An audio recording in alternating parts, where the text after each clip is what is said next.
Olá, pessoal! Hoje é domingo, domingo de literatura com o nosso querido professor Léo, esse professor que vocês adoram, vivem elogiando aí nos comentários.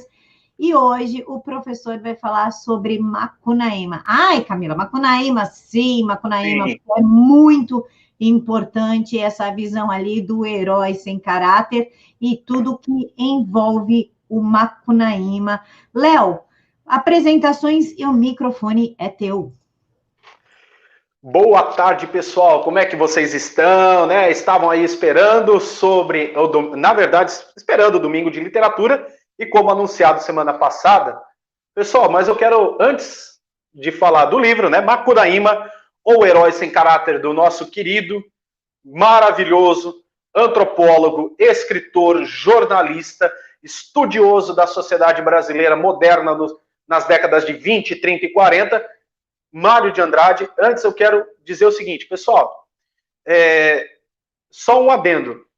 Eu pedi para vocês, né, na aula sobre Memórias do Sargento Milícia, lá brincando, né, assim, despretensiosamente bateu os 3.000 views. E, turminha, eu vi que em relação ao Maquiavel Pedagogo e até o livro Ghost Rider, né, do Neil Peart, né, está bem menos visualizações. Gente, a minha função aqui enquanto professor não é agradar públicozinho Nutella. Claro, aqui eu estou falando com gente raiz.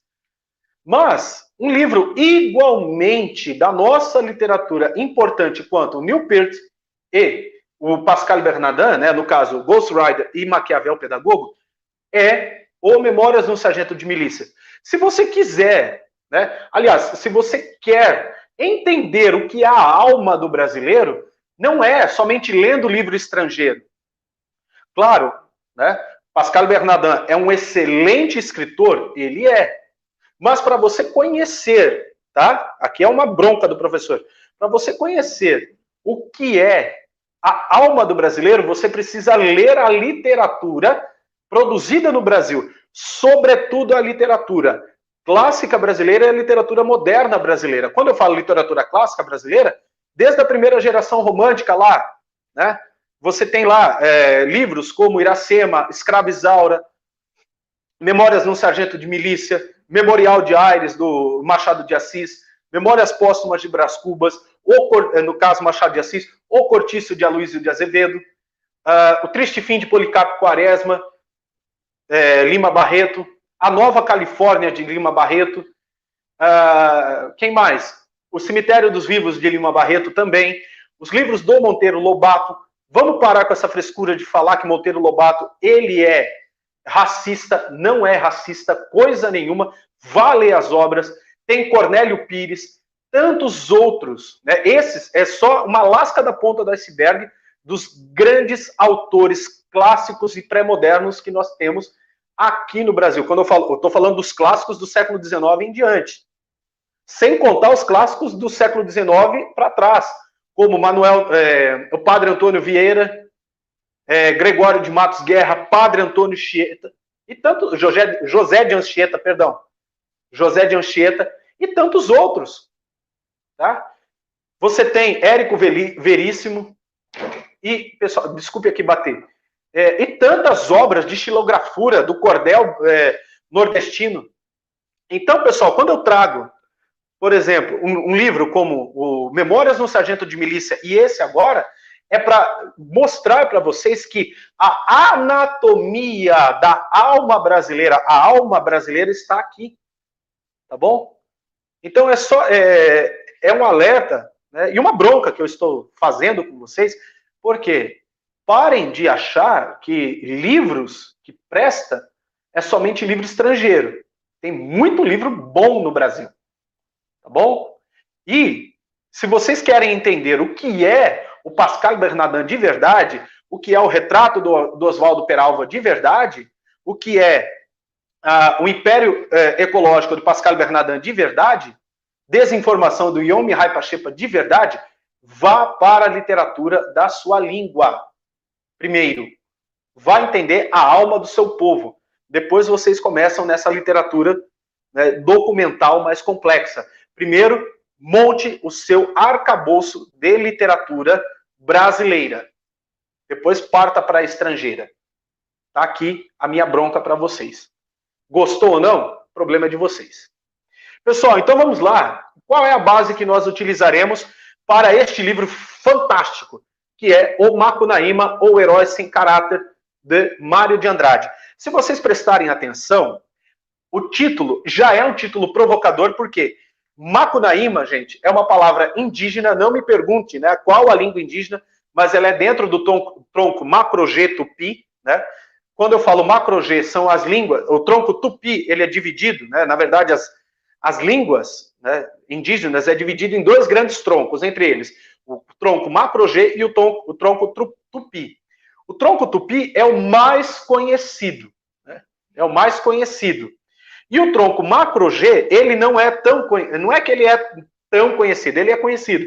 Mas as línguas pertencentes a esse tronco, né, o Macro-G, você vê nos povos e nações indígenas a partir do Pantanal, Cerrado e região amazônica. A língua tupi, a partir da região amazônica, Mata Atlântica, e vem descendo para cá, né? Vale do Paranapanema, Vale do Ribeira, e os vales ali dos estados do sul, até chegar, né, ali no território que seria hoje divisa entre o Paraná e Santa Catarina. Por quê? De Santa Catarina para baixo já é uma outra concepção indígena. Mas estamos falando aqui de duas formações principais indígenas brasileiras, composta dentro do Macunaíma, que é o tronco tupi, né, os povos e as línguas, na verdade, as línguas indígenas de origem tupi e as línguas indígenas dentro desse tronco chamado Macro-G, né, que G em tupi quer dizer grande território, né, grande terra, grande mãe. Então aí você tem essas duas situações. E quando eu falo Macunaíma, e não é por acaso que o Mário de Andrade traz para nós um nome indígena. Por quê? O primeiro povo que você tem aqui, no caso, são os indígenas. E o mais interessante, que o Mário de Andrade, quando escreve esse livro, ele começa a escrever em 1928, termina porque ele é um resultado biográfico de pesquisas antropológicas e sociais dele. E é isso que é o interessante, porque a partir de 1922, o Brasil entra naquela era que é a chamada Era Moderna, na literatura, artes e música brasileira. E isso influenciará todo o espectro artístico, cultural, arquitetônico, tudo, urbano, rural, tudo no Brasil. Por quê? Nós estamos vendo, nesta época, né, agora um pouquinho de história aqui, nas 3 primeiras décadas brasileiras, duas coisas que precisamos levar em conta. O processo de urbanização muito acelerada no Brasil e o processo de industrialização acelerada no Brasil também, com a chegada dos imigrantes europeus e asiáticos no Brasil. Sobretudo os imigrantes europeus vindos da Polônia, Itália, Ucrânia, Letônia, Estônia, Lituânia e a recém-formada União Soviética, tá? Então, você tem todo esse amálgama. E o mais interessante, que quando você vai, por exemplo, à cidade de São Paulo, você vê, né, toda essa síntese dessa amálgama que eu estou dizendo aqui da imigração. Você tem bairros armenos, bairros turcos, bairros poloneses, bairros judeus, né, judeus do centro europeu, judeus do leste europeu, judeus alemães, judeus franceses, portugueses, espanhóis. Então, você tem ali de tudo. E o mais interessante é que você começa a olhar esses bairros e como que foi o processo de industrialização da cidade de São Paulo, por exemplo, na indústria pesada, né? A indústria de manutenção pesada. Sobretudo eram os letos, lituanos e poloneses, né? Advindos ali da região da Prússia. Os comércios, né, são judeus, né? Ali principalmente o bairro Bom Retiro, Santa Efigênia, judeus alemães do leste europeu, né? Judeus ucranianos, judeus russos, judeus romenos, búlgaros e judeus do centro da Europa, como os eslovenos, os eslovacos, os boêmios, os sorábios e tantos outros. E os italianos, né, que serviram de mão de obra fantástica para a construção civil. E, claro, né, os japoneses, né, advindos da abertura que você tem ali. Mas aí, no caso do japonês, grande parte vai para o interior de São Paulo. E por que eu estou dizendo isso? Porque quando Mário de Andrade percebe tudo isso, isso reflete na capital federal, no caso Rio de Janeiro, porque aí, no caso, enquanto São Paulo era a dita capital industrial do país, o Rio de Janeiro era a capital cultural. E nós sabemos que tudo isso influenciará no modo que o brasileiro já nativo começa a pensar também. E Mário de Andrade, atento a tudo isso, né, ele resolve fazer essa viagem para o sertão, como se fosse um bandeirante mesmo, para o sertão e mata Brasil adentro, para entender a origem, não somente biológica, física brasileira, mas a origem daqui. Quaisquer semelhanças com o Memórias de um Sargento de Milícia é mera coincidência. Mas por quê? Ele começa lá da origem, né? Entendendo a origem da formação dos povos brasileiros originais, no caso os indígenas, até chegar nesta amálgama que nós chamamos de Terras Brasilis, né? Terra Brasil. E é interessante, gente, porque quando você lê o Macunaíma, né, ainda que seja uma rapsódia, eu vou explicar o que significa isso, bem humorada, satírica, mas você olha a formação, a anatomia do caráter brasileiro, mas o caráter brasileiro sem nenhum escrúpulo. Ou seja, como que o brasileiro, ele se vira, e se for o caso, ele vende até a mãe para se dar bem. Então, quando você olha esse título, né, o herói sem caráter, na verdade você está olhando uma pessoa que tem uma motivação externa, mas não tem caráter. Ou seja, é desprovido de quaisquer parâmetro e balizamento social no sentido da ética e da moral. Às vezes, quando nós olhamos, não os heróis tipificados em HQs americanos, mas quando nós olhamos o herói de verdade mesmo, né, não o herói ralo ali, maniqueísta, mas quando a gente olha personagens heróicos de naturezas mais complexas, como Odisseu, como Jasão, Hércules, né, Espartacus, muitas vezes nós não vemos o caráter dele. Nós achamos que eles são extremamente sem caráter. Por quê? Porque a moral que nós medimos, a régua, é em relação àquilo que estamos expostos e dispostos para da nossa sociedade e dentro daquilo que acreditamos ser ético também. Mas quando você começa a ler, por exemplo, a Odisseia de Homero, né, o Odisseu, há uma moral, há uma ética, porque essa motivação em querer ser o herói, quando eu falo o herói, é ser além daquilo que uma sociedade espera, é isso que se tipifica o herói, e o herói, ele toma as rédeas das circunstâncias da sua vida, ou seja, o herói, ele passa a não mais acreditar somente num arbítrio imposto. O que seria esse arbítrio? Ele tem uma liberdade, mas essa liberdade, ela é restrita. Ponto. Ele não tem um poder de escolha total. A partir do momento que, no caso, o herói tem a consciência de si, ele passa a ser passa a ser livre para escolher e passa a ter o que é denominado, chamado livre-arbítrio. Ele é senhor e dono de suas escolhas. O Macunaíma, nós olhamos dessa forma. Podemos olhar dessa forma, mas para construir tudo isso, vamos lá entender. Para você entender, então procure, por favor, um artigo do professor Alfredo Bose, né? A situação de Macunaíma, o céu e o inferno está, né? Vamos lá, vamos olhar aqui a bibliografia dele, né? Ele está contido, né? Um artigo no livro, né? Do Alfredo Bose, História Concisa da Literatura, na livraria Duas Cidades, editora Livraria Duas Cidades, tá? Edição número 34.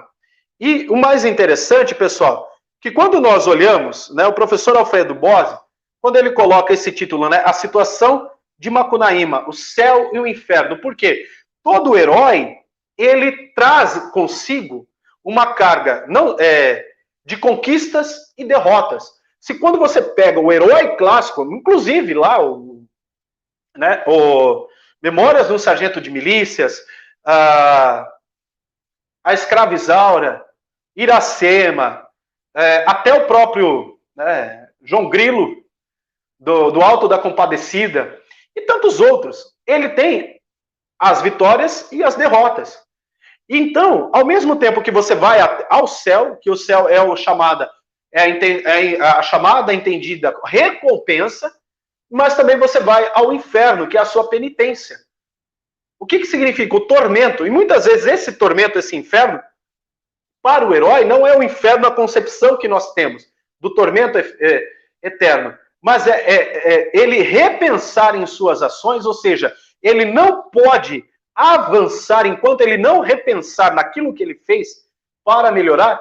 Então ele entra em um estado, vamos dizer assim, um estado de inércia, e essa inércia para ele não é uma inércia à toa, não é uma parada à toa. Para ele pode ser esse inferno, esse tormento, porque há uma reflexão sobre o que mais ele errou do que acertou. E é interessante essa ideia que o professor Alfredo Bozzi nos traz. Por quê, pessoal? O Macunaíma, é um livro do Mário de Andrade, como eu falei, ele procura penetrar a alma visceral no Brasil. É uma obra, uma repsória, de formação do Brasil. Ou seja, como o Brasil é de fato. Para vocês entenderem o que eu estou falando com mais detalhes, procura no site do Terça Livre, tá? terçalivre.com.br, no dia 2 de maio desse ano, uma aula, uma entrevista que eu fiz com o jornalista Ricardo Roveran sobre esse livro, que eu falo com mais detalhes sobre isso daqui. E uma interessante, pessoal, que esse livro, ele cruza numa narrativa que conta a história de Macunaíma. Por que é essa narrativa? Porque é narrativa de vários Brasis que se cruzam ao mesmo tempo. E a dinâmica que o Mário de Andrade, professor, antropólogo, escritor, jornalista Mário de Andrade coloca, essas várias narrativas que até então você olha, você fala assim, meu Deus, é desconexa? Mas por quê? O homem moderno, que aí vem a questão da repsória, ela vem da literatura, quer dizer, a recitar um poema. E como é uma obra que Mário de Andrade escreve de uma forma épica, é um novo épico, uma nova contação de história da formação brasileira no viés moderno, por isso que é chamada de repsória, que é uma composição poética ou folclórica. Então, você transformar, olha que sacada do Mário de Andrade, você transformar a história brasileira em uma composição poética, uma história épica, mas de forma satírica, é mostrar que a alma brasileira, ou seja, as vísceras brasileiras, muitas vezes, se você leva a sério, você pira. E sabe o que é o mais interessante? A ideia do Gil Vicente está contida aqui também. Rindo, corrigem-se os costumes. Ou seja, fazer pensar de uma forma humorada faz com que você pense com mais leveza sobre um problema. E até raciocinar melhor. Pegou aí a referência? Com certeza. E uma coisa interessante, pessoal, que eu gosto, logo do primeiro parágrafo do professor Alfredo Bozzi, que ele diz assim, o nome da repsória é Macunaíma, mas não é só Macunaíma. Mário de Andrade quis dizer alguma coisa do seu protagonista e acrescentou o título, um atributo paradoxal, o herói sem nenhum caráter. No epílogo, volta a intenção de qualificá-lo. Eu botei a boca no mundo cantando a fala impura, as frases e os casos de Macunaíma, o herói de nossa gente. Então, em ambas construções, há um comum nome do epíteto, do espírito fundamental. O nome, Macunaíma, o centro da repsória. E o epíteto, o espírito do herói. E a diferença está na cauda de cada proposição. No começo, sem nenhum caráter. E no fim, de nossa gente. Ou seja, O que seria esse nenhum caráter? Aí ele vai formar o caráter dele. E quando a gente fala formação do caráter, por mais que muitas vezes, olha que interessante, por mais que muitas vezes nós temos ali, né, esse herói sem escrúpulos, ou seja, você não tem o padrão, um parâmetro. Na verdade, né, Macunaíma, agora preste bastante atenção no que eu vou dizer. Quando eu falo que ele não tem escrúpulo algum ou parâmetro algum, porque ele nasce, olha que interessante, aí ele nasce, mas aí você vê uma ideia gerativista, a concepção gerativista da sociedade. Qual é essa concepção? O ser humano nasce com uma folha em branco, como uma folha em branco, ou desprovido de quaisquer parâmetros, caráteres, valores ou, podemos dizer, éticas. Por que eu estou dizendo no plural? Porque cada sociedade, cada família, cada sociedade tem o seu caráter, o seu valor, a sua ética e o seu escrúpulo. Então, Macunaíma, você olha do ponto de vista antropológico, nessa teoria gerativista, aí você vai falar, mas isso é um dos pontos do positivismo. Sim, é um dos pontos da teoria positivista. Filosofia positivista de Augusto Comte. Sim, mas Augusto Comte, ele bebe nessa teoria gerativista, né, de Jean-Jacques Rousseau, para explicar a formação, né, intelectual, ética, moral e de valor do ser humano. Tá? Então, na verdade, o Drummond, ele vai à fonte da teoria da filosofia, na verdade, gerativista, de Jean-Jacques Rousseau. O homem nasce puro. E o meio, na verdade, foi traduzido errado. Não é que o meio o corrompe. O meio, a tradução literal diz assim, o homem nasce puro. Ou seja, essa folha em branco. O meio o constrói e o corrompe. Presta atenção, ó. O meio o constrói e... Então você tem uma adição aí. O corrompe. Então a corrupção, você percebe que é externa, não é interna. Tá? É uma ação externa que brota do ser humano. Sim, Macunaíma, você vê ali traços até da corrupção, claro, né? O corruptor, a corrupção, sim, mas é uma coisa externa. Você aprende com o meio. Então, olha que interessante. E aí você tem esses extremos, sem o caráter, mas no sentido gerativista. Porque conforme vai se passando as narrativas dentro, muitas vezes desconexas, vou chegar aí, tá? Calma que eu vou chegar nisso daí. Aí você constrói o seu caráter. Constrói e reconstrói ao ponto do, né, como diz o professor Alfredo Bose, que nós temos ali o balizador de duas preposições. Sem caráter, sem nada, né? Uma preposição, um advérbio que pode indicar a negação de nossa gente. Então, Macunaíma, ele é o espelho, a síntese de nossa gente. Quem é essa gente? O Brasil. E dentro dessa narrativa, que aí você tem isso aqui, olha só que lindo, né? Nasceu Macunaíma, herói de nossa gente ou da nossa gente. Que coisinha mais feia, né? É o filho do medo da noite. Ou seja, ele mostra, né? Olha que interessante, isso aqui é o HQ do Macunaíma. Então você mostra tudo isso que eu falei, né? Dentro desse resumo da obra. E é o interessante que essa pintura modernista que está aqui de fundo mostra a síntese que é o brasileiro, a alma do brasileiro. E o mais interessante, gente, antes de nós falar, darmos uma parte mais técnica, por que eu digo tudo isso? Né?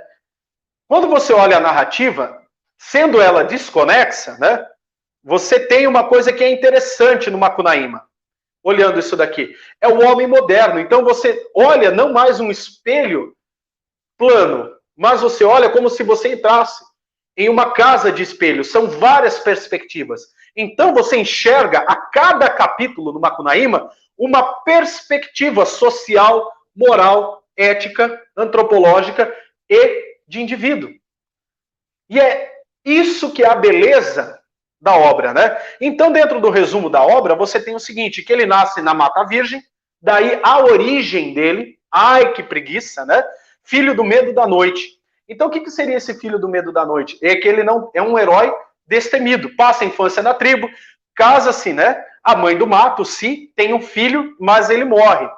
E olha que interessante, isso daqui que ele fala, né, que após a morte do filho, uma criança, era a realidade que acontecia em 1930, a década de 20, a década de 30, a mortalidade exacerbada, sobretudo a mortalidade por doenças, né, como a malária, rubéola, febre tifoide, nos centros urbanos. Então a mortalidade infantil era muito grande. Então aqui você vê uma denúncia que ele faz também na questão da mortalidade infantil. E o interessante é que ele fala o seguinte, aí que começa toda a jornada, que aí é o que eu falo, Macunaíma, a formação, que eu disse agora tudo, né? A formação da cultura brasileira, quando você olha, o que na verdade, o herói Macunaíma procura? O Muiractã, que é o que eu disse aqui, ó. Para recuperar o Muiractã, Macunaíma parte para São Paulo. Olha que interessante. Olha as culturas se chocando. O Muiractã é um amuleto, né, sagrado que a mulher dá ao seu amado, mas da cultura indígena. Vem para São Paulo, o grande centro cultural. Então, a partir dessa descida da floresta até São Paulo, essas transformações, né, que ele traz consigo também os seus irmãos, não vou dar spoiler aqui, vai lá ler o livro, tá, gente? Após algumas tentativas, ele consegue de volta o amuleto, ou seja, ele conquista aquilo de sua amada.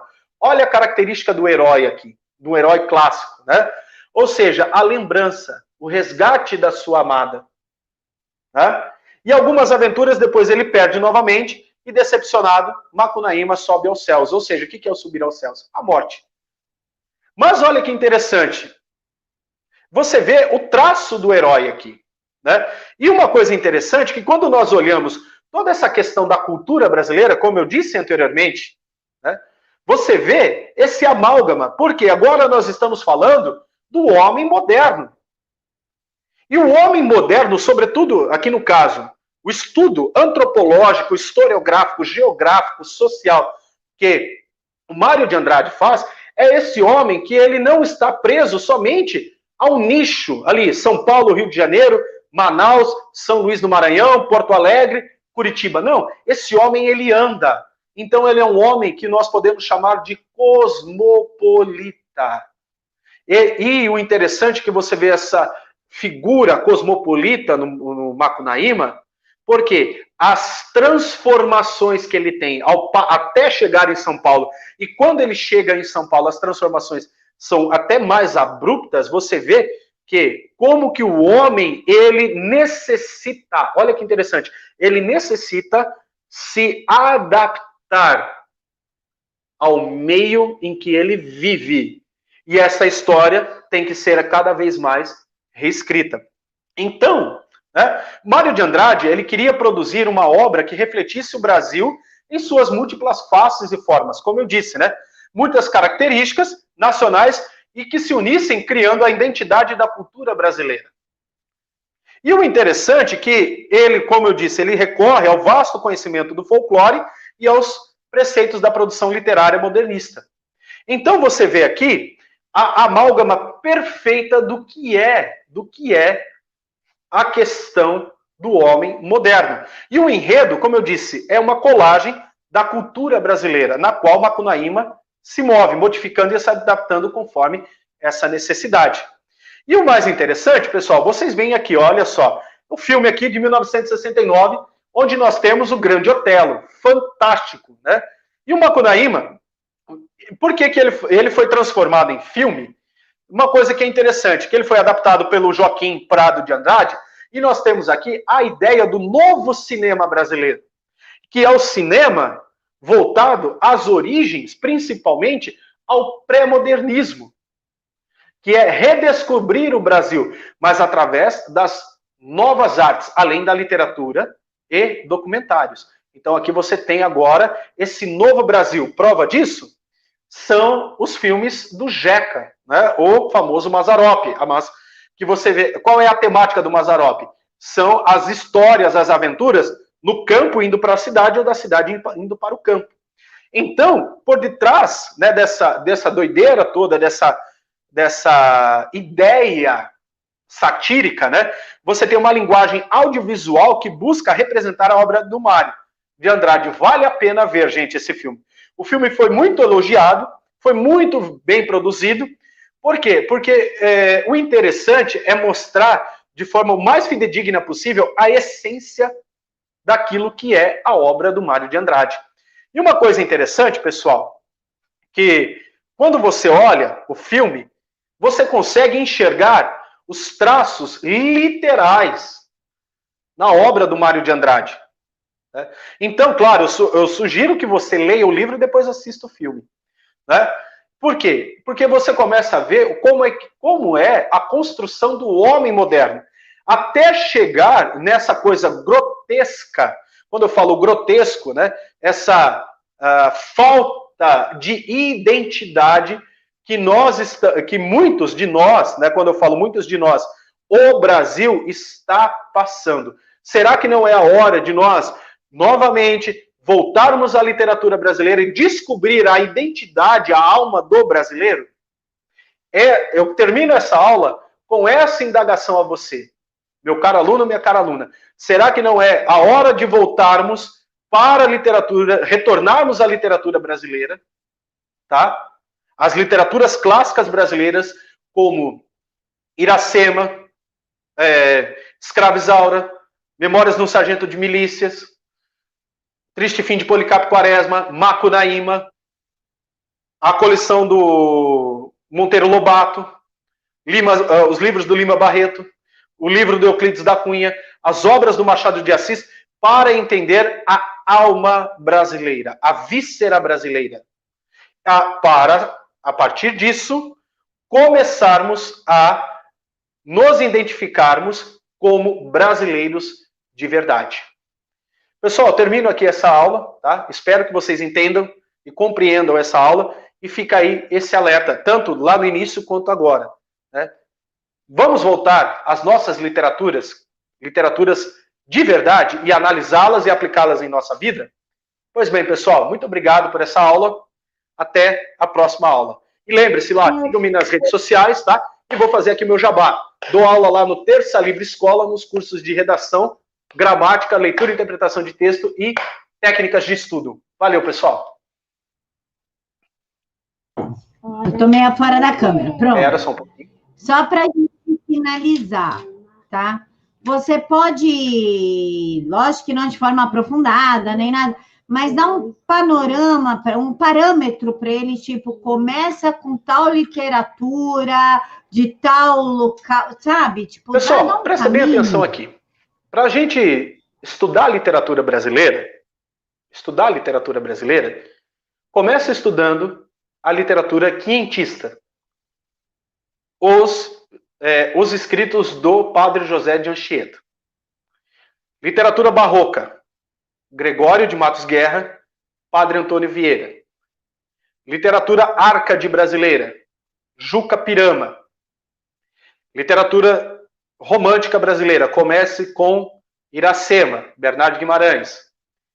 Vá lá, depois, a segunda geração, se você quiser, uma geração mais melancólica, a Lira dos 20 anos.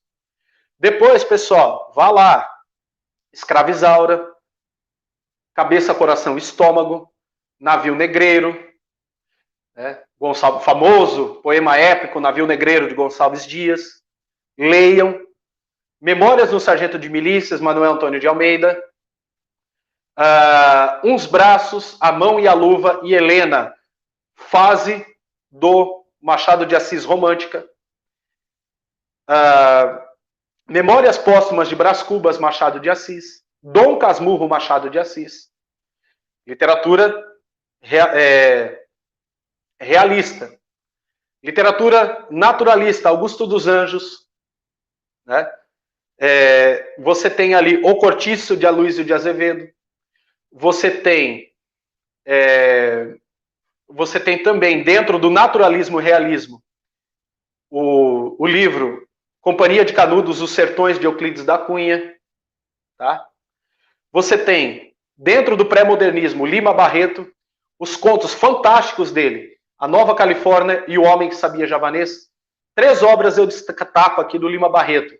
Triste Fim de Policarpo Quaresma, Memórias Sentimentais de João Miramar e O Cemitério dos Vivos. Descendo lá para o sul, né?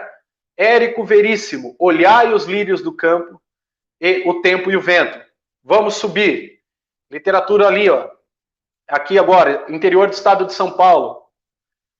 O próprio Lima Barreto, Cornélio Pires, procure esse cara, Cornélio Pires, porque foi o cara que documentou o sertanejo, o estilo sertanejo, foi o primeiro professor, pesquisador que documentou o estilo de música sertaneja brasileira, sobretudo aqui no interior de São Paulo, tá? Sertanejo São Paulo.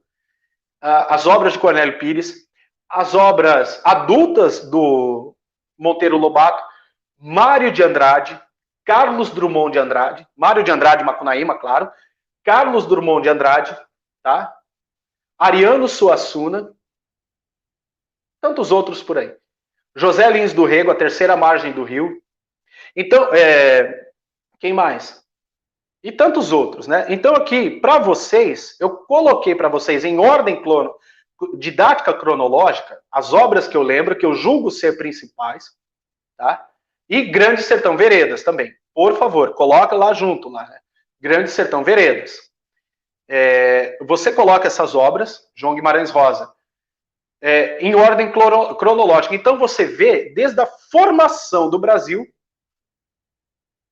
passando pelo Brasil Colônia, Brasil Império, República, início do golpe republicano, República Velha, Getúlio Vargas, dá um pause lá no Getúlio Vargas, Eurico Gaspar Dutra, Getúlio Vargas de novo, e o período da Primeira e Segunda Grande Guerra. Você vai conseguir ver todo esse panorama histórico e também todo o panorama da formação brasileira, formação geográfica, social, antropológica e cultural.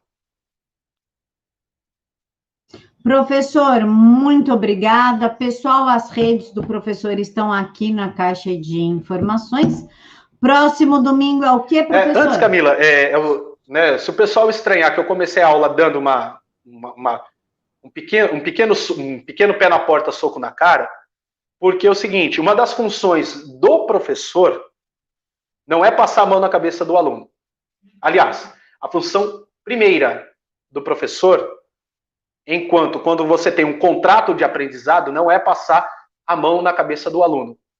É confrontá-lo ante a sua realidade. Tá? É isso.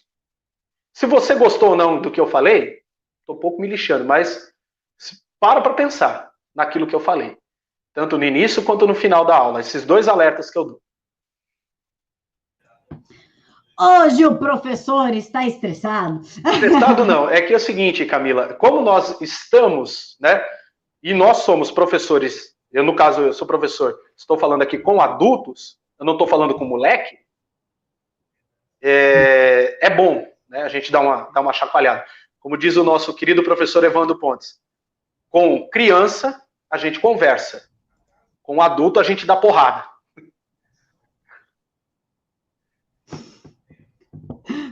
Professor, a próxima aula é sobre como as crianças são manipuladas, que a gente estava conversando. Outra escola, gente. Esse livro é do meu querido professor Fausto Zamboni. Fausto José Zamboni. Contra a escola, por uma educação liberal. Esse livro vocês verão, principalmente os pais. Mas o livro é sensacionalista. Não é sensacionalista. Vocês verão como que os mecanismos do Estado faz com que te obrigue, você pai, você mãe, te obrigue a colocar o teu filho na escola e o teu filho ficar emburrecido, tá? Preste muita atenção nessa próxima aula que nós falaremos sobre isso. Emburrecido e sexualizado, não sei o que é pior, coisas. Né, Pro? As 2 coisas, porque, gente, é o que eu tenho percebido desde 2004, eu sou professor há 16 anos. Há 16 anos. A escola é a síntese de toda a sociedade. Presta bem atenção no que eu estou dizendo. A escola é a síntese de toda a sociedade, tá bom? A síntese da família, é a síntese da sociedade que você vê, é a síntese de tudo. Estoura tudo para quem? O professor torear toda essa situação. Presta bem atenção na próxima aula, que vem chumbo grosso. Pessoal, então é isso. Até amanhã. Deixem aqui para mim nos comentários o que vocês acharam, o que vocês esperam da próxima aula, se vão comprar um livro, se não vão ir lá. E os links das redes sociais do professor estão aqui na caixa de informações. Mil beijos no coração de todos, que o Papai do Céu os abençoe muito, muito, muito. Deus nos proteja essa semana e os nossos filhos e as nossas filhas. Amém. Amém.